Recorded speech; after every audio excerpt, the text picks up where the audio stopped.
Srinagar police station పరిధిలో జరిగిన blast లో మృతుల సంఖ్య 9కి చేరుకుంది. 30 మందికి పైగా గాయపడ్డారు. వాళ్లలో 8 మంది పరిస్థితి విషమంగా ఉంది. మృతుల సంఖ్య మరింత పెరిగే ప్రమాదం కనిపిస్తోంది. ఫరీదాబాద్ నుంచి సీజ్ చేసి తీసుకొచ్చిన పేలుడు పదార్థాల శాంపిల్స్ ని సేకరిస్తూ ఉండగా ఒక్కసారిగా పేలుడు సంభవించింది. ఈ పేలుడు ధాటికి నౌగాం పోలీస్ స్టేషన్ అయితే పూర్తిగా ధ్వంసమైపోయింది. శ్రీనగర్లోని నౌగాం పిఎస్ లో భారీగా అమోనియం నైట్రేట్ డంప్ ఉన్నట్టు తెలుస్తోంది. ఫరీదాబాద్ నుంచి ఫోరెన్సిక్ బృందాలు తీసుకొచ్చిన పేలుడు పదార్థాలను అక్కడ నిల్వ చేశారు పోలీసులు. రాత్రి వాటి శాంపిల్స్ సేకరిస్తూ ఉండగా ఒక్కసారిగా పేలుడు జరిగినట్టు అంచనా వేస్తున్నారు. టెర్రర్ మాడ్యూల్ కేసులో స్వాధీనం చేసుకున్న 360 కిలోల స్టాక్లో ఎక్కువ భాగం పిఎస్లోనే ఉంచారు పోలీసులు. పేలుడు ఘటనలో చనిపోయిన వారి మృతదేహాలను శ్రీనగర్లోని పోలీస్ కంట్రోల్ రూమ్కి తరలించారు.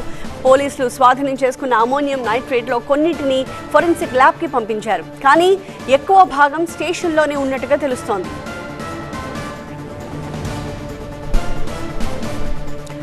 ఈ కేసుని 2 కోణాల్లో విచారిస్తున్నారు. మ్యాజిస్ట్రేట్ సమక్షంలో సీలింగ్ చేస్తున్నప్పుడు అమోనియం నైట్రేట్ మండి పేలుడు జరిగి ఉంటుందని ప్రాథమికంగా అంచనా వేస్తున్నారు. ఉగ్రవాద దాడి కోణంలో కూడా విచారణ చేస్తున్నారు. పోలీస్ స్టేషన్ ఆవరణలో అలాగే లోపల ఆపి ఉంచిన ఒక కారులో ఐఈడీ అమర్చి పేలుడు జరిపి ఉండొచ్చు అనే అనుమానాలు కూడా వ్యక్తమవుతున్నాయి. ఈ పేలుడికి జైషే అనుబంధ సంస్థ PAFF నాయకత్వం వహించి ఉండొచ్చని అంచనా వేస్తున్నారు.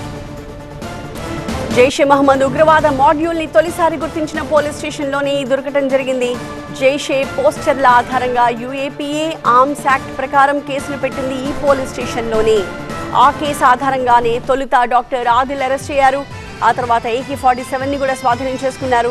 డాక్టర్ ఆదిల్, డాక్టర్ ముజామిల్ ఇచ్చిన సమాచారంతోనే ఫరీదాబాద్లో పేలుడు పదార్థాలను స్వాధీనం చేసుకున్నారు.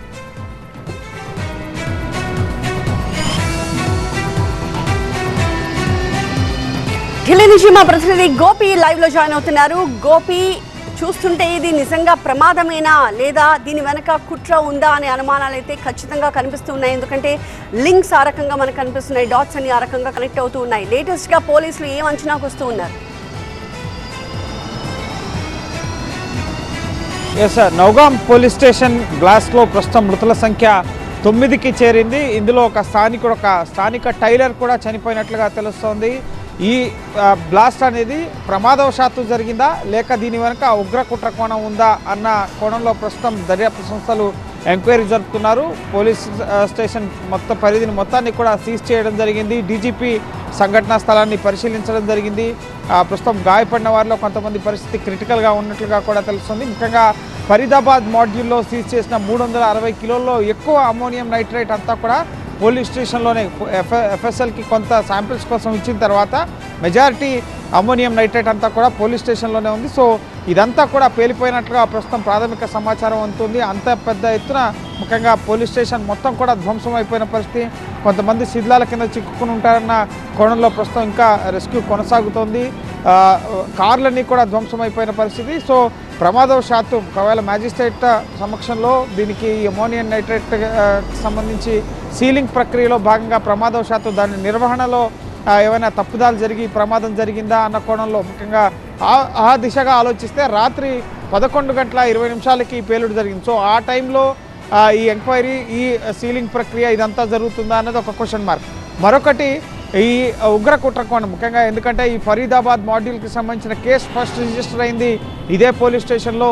ఈ కేసు నమోదైంది. దాని ద్వారానే ఈ 2900 కిలోల అమోనియం నైట్రేట్ సీజ్ అవ్వడం, ఈ ఉగ్ర కుట్ర కోట, ఢిల్లీలో బాంబు దాడి, ఇదంతా కూడా అక్కడ నౌగాం పోలీస్ స్టేషన్లో కేసు రిజిస్టర్ అయిన తర్వాత జమ్మూ కాశ్మీర్ పోలీసులు స్పెషల్ ఆపరేషన్ చేపట్టడంతోనే ఇదంతా బయటపడిన పరిస్థితి. సో అక్కడ స్టోర్ చేసిన ఈ అమోనియం నైట్రేట్ పేలుడు పదార్థాల్లో ఏమైనా ఇటు రిమోట్ కంట్రోల్ డివైస్తో ఏమైనా పేల్చారా లేక ఏదైనా కారులో ఐడి అమర్చి పేలుడుకు పాల్పడ్డారా? ఈ కోణంలో కూడా ప్రస్తుతం ఎంక్వైరీ, అనేక ప్రశ్నలు ఈ నౌగాం పోలీస్ స్టేషన్ పేలుడు వెనుక తలెత్తుతున్నాయి. సో దీనికి సంబంధించిన డాట్స్ కూడా ఒకదానికొకటి ఇంటర్లింక్ అయిన పరిస్థితి.